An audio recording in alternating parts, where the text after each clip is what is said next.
우크라 전쟁의 고물가까지. 올해 한 성장률 3%도 어렵다. 우리 경제를 둘러싼 외풍이 거세다. 우크라이나와 러시아 간 전쟁이 길어지는 가운데 미국은 물가 상승을 막기 위해 적극적인 돈풀기에 나섰다. 여기에 중국 최대 도시인 상하이 봉쇄가 3주째 이어지고 있다. 해외 주요 기관은 이런 상황을 반영해 정부보다 비관적인 경제 전망을 내놓고 있다. 최근의 경제 불확실성이 대외 요인 대부분이라는 점에서 정부가 경제 성장률을 하향할 것이라는 데 힘이 실린다. 12일 기획재정부에 따르면 아세안 플러스 3 거시경제조사기구는 이날 2022년 역내 경제 전망을 통해 올해 한국의 경제 성장률을 3.0%로 유지했다. 앞서 국제통화기금과 아시아개발은행을 비롯해 우리중앙은행인 한국은행도 엠노와 동일한 3.0%의 전망치를 내놨다. 이는 정부의 전망치를 소폭 하회하는 수치다. 익명을 요구한 한 연구원은 올해 바뀐 경제 상황은 코로나 위기 때보다 더 복잡하고 다각적이라며 3% 달성이 지나치게 낙관적이라는 게 보통의 시각이라고 전했다. 성장 둔화 속 물가 상승. 정부 전망 바뀌나. 올해는 경제 성장이 둔화하는 가운데 물가가 오를 것으로 점쳐진다. ADB는 올해 한국의 물가 상승률을 3.2%로, IMF, 한은은 3.1%로, 엠노는 2.9%로 제시했다. 이는 정부의 물가 목표치 2.2%보다 높다. 올해 소비자 물가는 1월 3.6%, 2월 3.7%, 3월 4.1%로 꾸준히 오르며 3월에는 10년 3개월 만에 최고치를 찍었다. 3월에도 미 서부 텍사스 원유가 전월 대비 18% 증가한 점을 고려하면 4월에도 소비자 물가 상승률이 4% 중후반의 강세를 보일 전망이다. 지난해 말 정부는 하반기로 갈수록 물가가 안정을 찾는 상과저의 흐름을 보일 것으로 전망했다. 최근 물가 상승은 원가 부담이 커진 영향이 크다.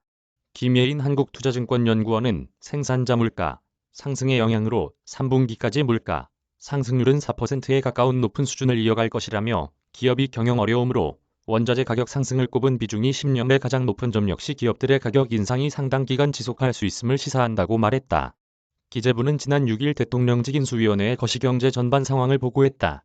새 정부 출범 후 오는 6월 발표될 하반기 경제정책 방향에서 성장률 목표치를 2%대로 하향 조정하고 물가 상승률은 3%대로 높이는 방안이 거론된다.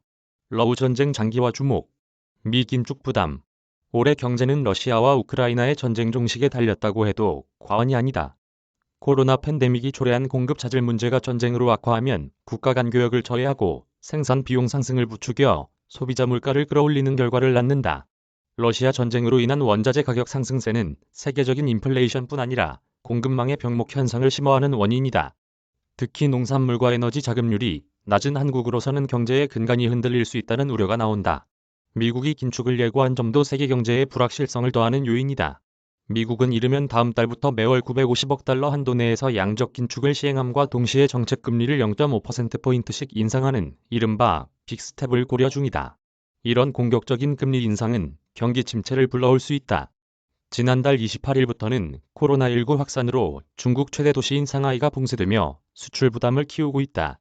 아울러 치명률이 높은 코로나19 변종의 등장도 경계해야 할 대상이다. 전문가들은 현 상황에서 재정 정책을 확대하는 것은 위험하다고 지적한다. 송영관 KDI 선임연구위원은 내부적으로 재정 정책과 금융 정책의 조화를 이뤄야 하는데 꼭 필요한 데에 지원을 해야 한다며 외부적으로는 개발도상국의 부도 등으로 인한 급격한 자본 이탈에 따른 환율 움직임을 신경 써야 한다고 말했다. 임혜신